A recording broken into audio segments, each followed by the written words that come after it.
What is up, guys? Welcome back to the channel. Guys, we got a special request here. We're going to be talking about the Winter War. Somebody just sent me this, or sent me yesterday. I'm checking it out today. But, yeah, I find this, I like memes. I don't know how many war memes there are out here, but the Winter War, the war that became a meme. Now, we're about to check this out. I'm sure this probably came after one of my Finnish videos, or maybe when I did the military video from the Nordic countries and stuff. But we checking this out, seeing what it's about. Reused and potentially offensive meme incoming in 3, 2, 1. Bruh, look at this dude. Wait till you see the. No.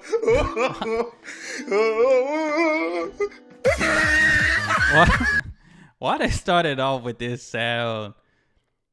It's like you just gotta laugh when you hear that. Casualty. Dang. Top of his head. Look at his lips. Why are they playing that sound with this? That's crazy. So about halfway through making this video, I realized I'm late to the Winter War video trend, and that this has been done many times already. So, my bad. But this is honestly one of my favorite parts of World War II by sheer volume of meme potential. The utter ridiculousness of this David and Goliath scenario makes it, in my opinion, one of the greatest stories of military history. So this whole thing really begins in 1939. Although Finland had declared neutrality in what they saw as an upcoming war between the major powers, the Russians requested territory as a buffer zone. They wanted to secure more territory between Leningrad and the border, and wanted access to more ports to base their navy ships out of. We should take the Finnish border and push it somewhere else. Alright, what I gotta do though? The Finnish, they wasn't having that. They also requested the ability to station Red Army troops in Finnish territory. These same demands had already been met previously by the Balkans, effectively making them Soviet states, as they did not see a way to take on the massive Soviet military machine. The Finns, however, did not meet these Russian demands, as they felt it encroached on the sovereignty of their nation, and all counteroffers they made were rejected by Moscow. As a result, the Russians decided to invade and have their demands met by force. That, I feel like that's a wild thing. Just back in the day, they did not care. If the decision or negotiation didn't go as planned, hey, let's do it anyway. All counteroffers like they made were rejected by not Moscow. cooperating. As a result, the Russians decided to invade and have their demands met by force. That wasn't good. Now, it's easy to judge this move with what we know now about how the Finns did in the war. But to truly understand the Russians' actions, you need to look at the scenario from their point of view in 1939. At the time, the Soviet Union is a highly industrialized country of over 150 million people, boasting the world's largest military. And Finland is a country of about 3.6 million people that is recovering from a civil war and has no professional army. What military equipment the Finns do have is either outdated or in very limited numbers. In the Russians' eyes, there's no way this can go bad for them. However, when planning the operation, they make a number of errors. The plan presented to Stalin by General Shaposhnikov called for a well-supplied central thrust towards the Finnish capital to crush resistance underneath the Red Army's weight for a fast, simple victory. This was rejected by Stalin, though, as the Germans had just stunned the world with their large concentric operations in Poland, and Stalin would not have the Red Army be outdone. So he went with this plan, created by General Voroshilov, which is a lot more complicated and impressive than the one put forward by Shaposhnikov. The issue with this is that the terrain in Poland is not the same as that of Finland. In Poland, roads are plentiful, and the terrain is fairly forgiving. In Finland, there are few roads, and the rest is frozen and wooded. So although you can move around like this in Poland, it's very difficult to do so, especially with large vehicles, in Finland. Because no matter how much you want to move, you can only go where the roads will let you, which the Finns use greatly to their advantage. The Russians also believe that the former... They had a map. That is... See, that's why you can't just, think, oh, somebody's weak and just say, oh, we got them. Can't underestimate. You can't underestimate anybody around here. Because as long as you got to figure, like, this our land. We know what's here. We know this. We know that. We know there. We know here. And they thought, that's craziness. Which the Finns use they underestimated them. The Russians also believe that the former Reds in the Finnish Civil War will join the Red Army as it passes through.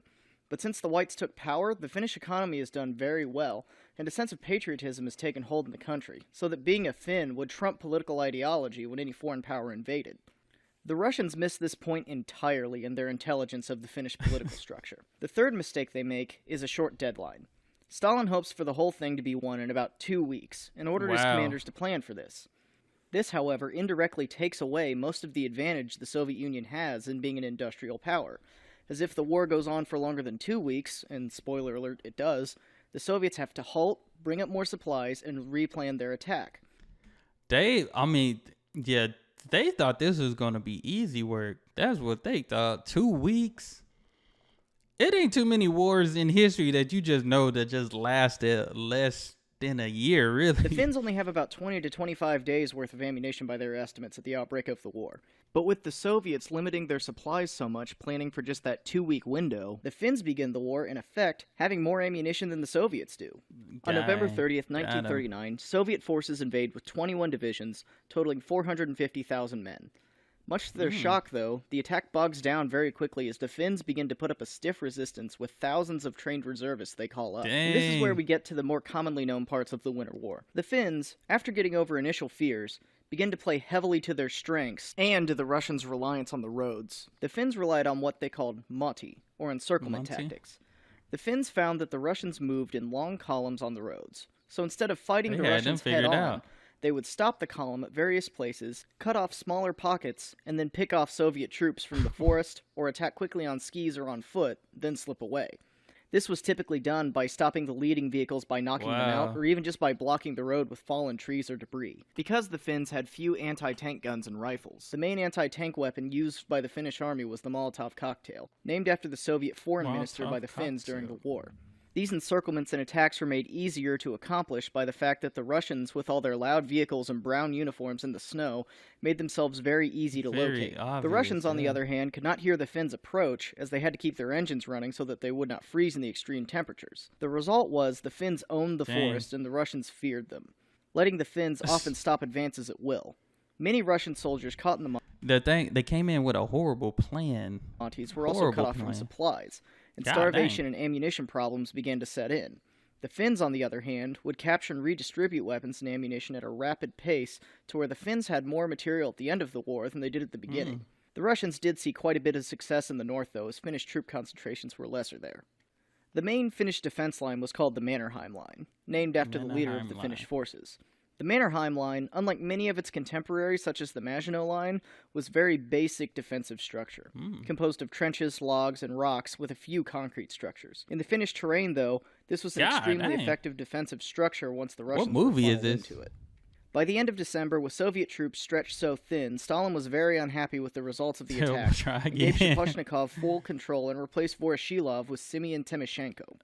The attack plan was redrawn to about what Shaposhnikov had prepared in the first place, with a strong thrust through the Karelian Isthmus on February 11th. By March 5th, the Finns realized they were beaten and sued for peace, relinquishing 11% of their territory and 30% of their pre-war economic assets. And this is the part that most people forget, that the Red Army did triumph, albeit with about 10 men killed per square mile gained, very rough approximate, but they eventually won.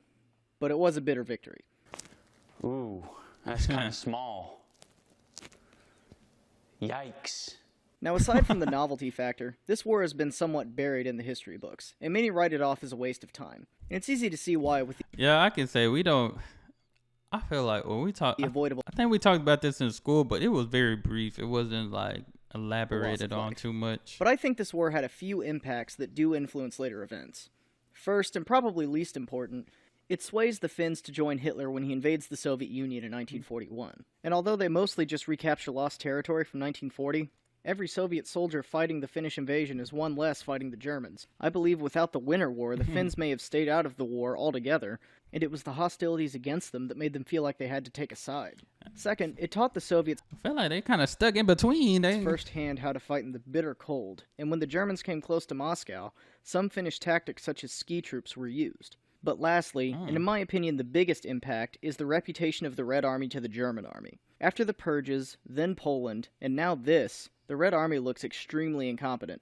The Germans had to be thinking that if the Soviets had trouble taking on a citizen army in Finland, how well could they do against the full force of the German army? I'm not trying to imply direct causation. There is a whole video worth of reasons that the Germans decide to invade the Soviet Union, But the Winter War does support the later proved to be false idea of kicking in the door and the whole rotten structure falling in. Yeah, that beginning was something Special else. thank you to Thomas Yip for creating the video and drawing of the Finnish gondola. He actually does these by Finnish commission. gondola? Down below, I'll link his Instagram and Patreon if you want to commission one for yourself. Also, check out his YouTube channel while you're down. Yeah, this was. Yeah, they thought it was gonna be a little breeze. They thought it was gonna be a light breeze, gonna be easy work, but it wasn't too easy. But nah, yeah. Winter War, very interesting. I didn't see what movie that was. I think it was kind of blocked at the bottom, but that was different. But all in all, yeah, when you get into history, it's some interesting stuff. Just because I feel like here in the States, we talk about like certain people, certain parts of history, but we don't elaborate too much on these things. Most times it's brief, week 2-3 weeks worth of material, but it's so much more to dive into. Cause I've did stuff like deep diving into like Alexander the Great, the World War I, by the year type of thing. So it's a lot. It really is a lot that you can really see when it comes to history. It's a lot more than what we're told for sure. At least here in the States. I can't speak everywhere else, but that's all I have. Y'all hit that subscribe button. Send down those recommendations. Appreciate y'all sending me this recommendation, but that's all I have. Y'all be blessed, be the best, and be you. I'm out.